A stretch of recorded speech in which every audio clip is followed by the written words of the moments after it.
तो यहाँ से शुरू करता हूँ। बात दूसरी, इन्होंने सवाल पूछा है, तो जो बैठे हैं वो स्टडी करने वाले, मैं वैसा पॉलिटिकल एनालिस्ट नहीं हूँ, क्योंकि मैं पॉलिटिकल साइंस का स्टूडेंट ही नहीं रहा। तो मैंने जो राजनीति 53 साल में पत्रकार बनने के बाद या पहले कॉलेज के समय में देखी है, समझी है, वो राजनीति जब घटती थी वहां से समझी। एक छोटा सा किस्सा आपको बता दूं। 4-6 साल पहले की कोई बात है। होली जहाँ होती है हमारे यहाँ महाराष्ट्र में, तो एक पूरण पोड़ी नाम का पदार्थ बनाया जाता है।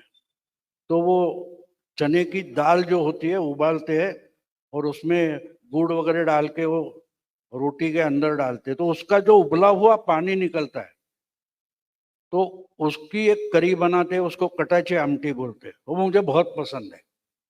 तो मैं जिस गांव में जाता था, हमेशा रिलैक्स होने के लिए जाता था, तो अकेला रहता था उधर। तो एक जगूबाई नाम की औरत काम वाली आके घर साफ करती थी, खाना वाना पकाती थी। तो अकेला रहता था, तो कोई त्योहार होगा तो वो लोग मुझे प्रण पोली लाकर देते थे। अकेला है, जिस दिन त्योहार होगा और मैं रहूंगा। तो एक दिन ये बात हो गई कि मैं मुंबई के लिए निकलने वाला था गांव से, बस का टाइम हो रहा था। तो जाते जाते मेरे दिमाग में आया आज तो होली है और मैं रहूंगा नहीं।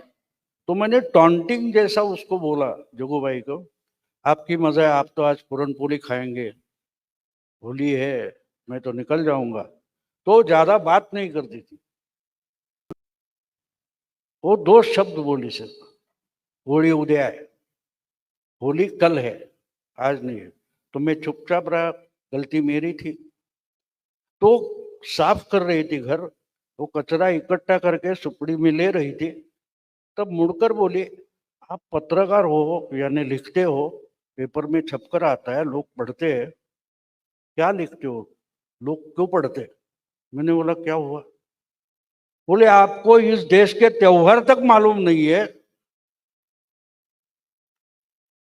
तो आप लिखते क्यों है, लोग पढ़ते क्यों है? बस इतना ही, उसके आगे कुछ भी नहीं हुआ। मैं निकला, मेरे समझ में नहीं आया कि ऐसी क्यों बोली। उसको मेरा इंसल्ट तो करना नहीं था, लेकिन मैं इनसे सीखता हूँ दोस्तों, इनसे सीखता हूँ।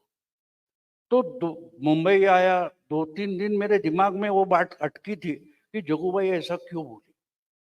मैं उसका जवाब ढूंढता हूँ ना, वहां से मैं पॉलिटिक्स समझना शुरू करता हूँ। 3 दिन के बाद मेरे दिमाग में आया उसको क्या कहना था। वो बोल रही थी, इस देश की जो जनता है 90-95%, उनको जो ज्ञान है, उनको त्योहार मालूम होता है, तुमको मालूम ही नहीं है। और तुम हमारे बारे में लिखते हो, हमारे बारे में लिखते हो।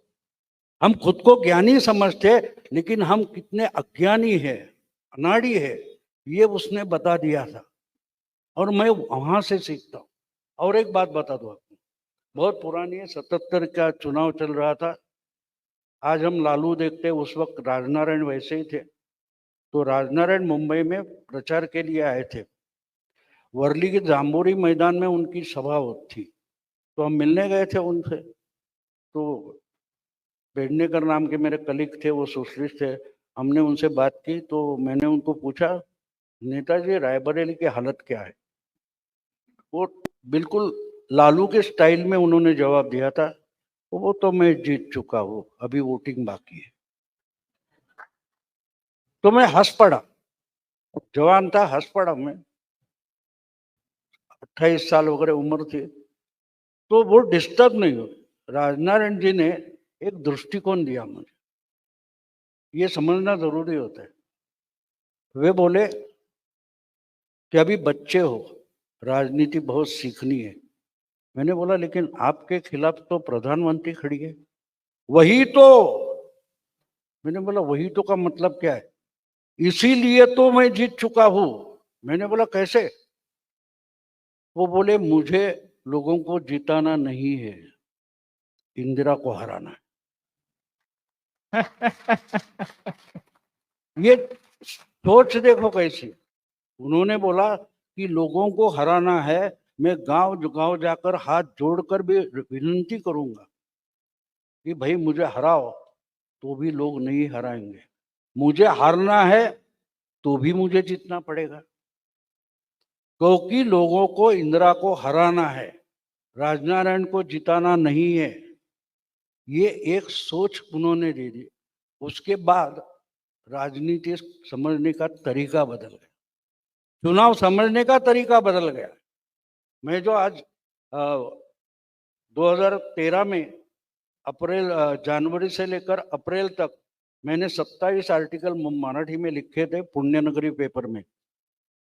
तो बाद में उसमें मैंने मैं लिख रहा था तो मोदी जी तीसरे बार विधानसभा जीत गए थे। तो उसको पकड़कर मैंने लिखा था कि बीजेपी को अगर चुनाव जीतना है, सत्ता में आना है, तो मोदी जी को कैंडिडेट बनाए।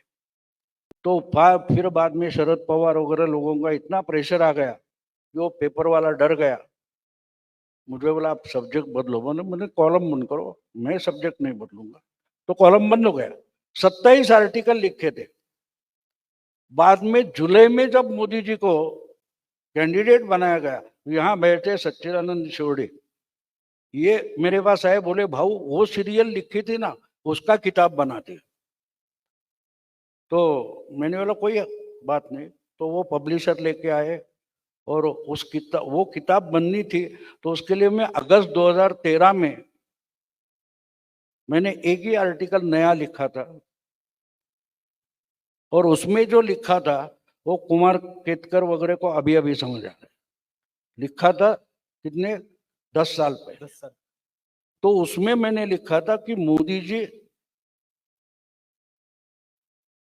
एनडीए का बहुमत नहीं लाएंगे, मोदी जी अपने पार्टी का सिंगल पार्टी मेजॉरिटी लाएंगे।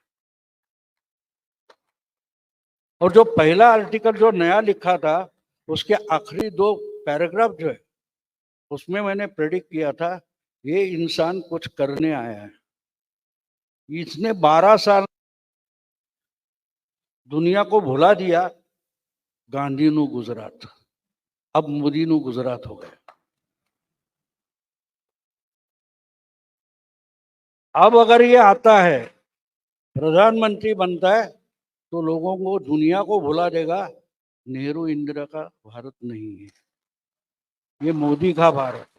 ये मैं आज नहीं बोल रहा हूं, मेरी आप किताब देखें तो उसमें आपको मिलेगा।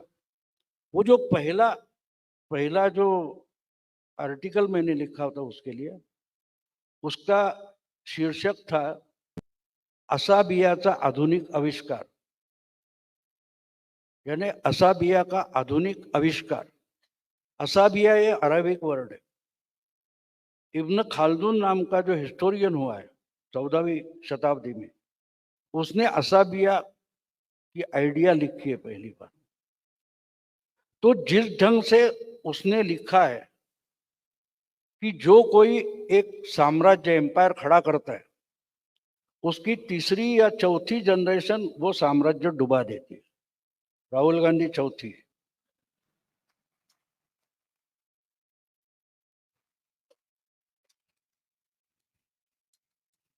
आदित्य ठाकरे तीसरी है। तो ये देखिए, ये समझना जरूरी होता है किस ढंग से एक एम्पायर जो खस्ता हालत में जाता है, उसका उसने रीजनिंग बहुत बढ़िया किया है। वो बोलता है कि जिसने एम्पायर खड़ा किया उसके बच्चे जो होते हैं वो आगे जाकर राजा हो गए या सीईओ हो गए, जो कुछ हो गए, लेकिन पहली जनरेशन जो मेहनत करती है वो दूसरी जनरेशन ने कम से कम देखा होता है। लेकिन तीसरी जनरेशन ने पहली जनरेशन देखी नहीं होती। उनको लगता है राजा है तो हम पैदा हुए इसलिए राजा है, इसलिए वो सब क्वालिटीज हमारे पास है, हम पूरे ज्ञानी है, राहुल गांधी मानते हैं। उनको नया कुछ सीखने की जरूरत नहीं रहती। और ये बात होती है कि क्यों खस्ता हालत होती है कि उसको अपने दादा की शर्म लगने लगती है कि अरे, वो जब सुनता है बातें बाप से या किसी और से कि अरे तेरे दादा ने ये लड़ाई की थी, वो लड़ाई की थी, उसको इतने जख्म हुए थे, तो उसको समझ में नहीं आता कि अरे हम फौज भेज सकता था, ये खुद क्यों लड़ा मेरा दादा, इतना गधा था। उसको अभिमान की शर्म लगने लगती है। वहां से वो कंपनी हो, साम्राज्य हो, एम्पायर हो, उसकी हालत खस्ता हो जाती है। और उसी वक्त एक बात होती है, जो एम्पायर होता है ना, तो एलिट क्लास जिसको हम बोलते हैं, तो एलिट क्लास जो होता है, अब ये तो दिल्ली में रहते हैं, इनको ज्यादा मालूम है, मैं दिल्ली वाला नहीं हूं। वो दिल्ली का जो सराउंडिंग है, उसके बहुत बाहर बहुत लोग हैं, उसको अंदर नहीं आने देते। फिर वो सुप्रीम कोर्ट के वकील हो या कोई जर्नलिस्ट हो, दिल्ली के बाहर कोई हो, सब पार्टियां इकट्ठी हो जाएंगी। वो जो एलिट क्लास है, तो उसका जो परिक्रमा होती है, उसके बाहर असंस्कृत बर्ताव करते हैं। जो परिक्रमा के बाहर के होते हैं, उनके साथ कमाल का असंस्कृत बर्ताव करता है। और उसकी दूसरी साइड ऐसी है कि जो परिक्रमा के अंदर है, उसके साथ अतिरिक्त कमाल सौहार्द दिखाता है। इसलिए दिल्ली के ल्यूटियन जर्नलिस्ट को, बुद्धिजीवियों को राहुल क्यों अच्छा लगता है, इसका जवाब आपको मिलेगा, इसका जवाब आपको मिलेगा। तो सवाल ये होता है कि मैंने जो बोला आपको कि राजनारायण ने मुझे दृष्टिकोण, तो उसके बाद में जब जब चुनाव, फिर ये हुआ 13 के बाद 19 का चुनाव आया था, 18 में मेरा एक लेक्चर था, वहां पूछा गया कि भाई आपने कब बार पिछली बार किताब लिखी थी, इस बार क्या होगा? तो मैंने बोला 300+। उसके बाद हमारे पब्लिशर थे, बोले अभी इस पर लिखो। अभी मैं 24 का लिख रहा हूँ, इसलिए हिंदी वीडियो नहीं बना पा रहा हूँ। जरा किताब लिख रहा हूँ, और 2 किताब लिख रहा हूँ, एक स्टैटिस्टिकल लिख रहा हूँ, एक पॉलिटिकल लिख रहा हूँ। तो राजनारायण ने जो बताया वो अभी भी दिमाग में है। इसलिए मैं चुनाव की तरफ देखता हूँ तो हमेशा सोचता हूँ कि हारने वाला कौन है। मैं जीतने वाला नहीं ढूंढता, मैं हारने वाला कौन है ढूंढता हूँ। और अभी हमने इंडी, मेरा ख्याल है इंडी भी इसमें शामिल है। तो एक बात छोटी सी समझो, बाद में मैं रुक जाऊंगा, कि मोदी जी जब डबल इंजन बोलते हैं ना, हर एक कोई समझता है प्रधानमंत्री और मुख्यमंत्री, वैसी बात नहीं है। डबल इंजन का मतलब मोदी और शाह होता है। बहुत सारे लोग ऐसा समझते हैं कि प्रधानमंत्री और मुख्यमंत्री, वैसा नहीं है। क्योंकि ये अभी देखो, ये आइडिया कहाँ से आया। एक यंग जर्नलिस्ट दिवाली के लिए मेरा इंटरव्यू लेने आया था, वो बोला वो तो 26 इंजन हो गए, इनके तो 2 ही है। मैंने बोला 26 इंजन इकट्ठा होने से रेल नहीं बनती। बोला कैसे? अरे पैसेंजर बैठेगा कहाँ? रेल बनने के लिए बोगी चाहिए, मालगाड़ी हो तो डिब्बे चाहिए। 26 इंजन बन गई, ना डिब्बा है ना बोगी है, तो गाड़ी यार्ड में ही खड़ी है।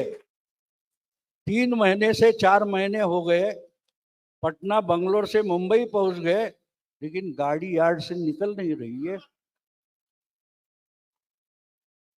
तो 26 इंजन क्या, 36 इंजन लगाओ, 56 लगाओ, कोई फायदा नहीं, कोई अंदर बैठेगा नहीं। जो पैसेंजर आ गया बोल रहे इसमें तो बोगी ही नहीं है। तो वोटर तो पैसेंजर होता है दोस्तों, सोचो। इसलिए मैं जो सोचता हूँ, तो मेरा डंगस की इंडिया आघाड़ी बनाई, सब पार्टियों के लीडर इकट्ठा हुए, और ये तय करते क्या, बैठते आके और तय करते कि अगले बार कहाँ बैठेंगे, उठकर खड़ा होना है। वो तो कोई सोचता ही नहीं है। जीतने के लिए खड़ा होना पड़ता है। और एक दूसरी बात है कि मोदी जी के सामने लड़ने के लिए बी टीम भेजते, लड़ने के लिए पार्टियां कहाँ हैं? कोई लीडर नहीं है। क्यों नहीं है? क्योंकि सब चैनल पर बैठे, यूट्यूब पर बैठे, ये समझते कि कमेंट्री बॉक्स में बैठकर मैं मैच जीतूंगा। हर दिन मोदी को हराते हैं। 3 साल हो गए, मेरा एक हिंदी वीडियो है, मेरे चैनल पर, और सबसे ज्यादा देखा गया वो वीडियो जो हिंदी में है, उसका हेडिंग है कि 2024 तक मोदी रोज हारेंगे। और जो बताया गया ने बोला हो, उसके आखिर में बोला हो, क्योंकि गिनती के दिन उनको जीतना है। धन्यवाद सर।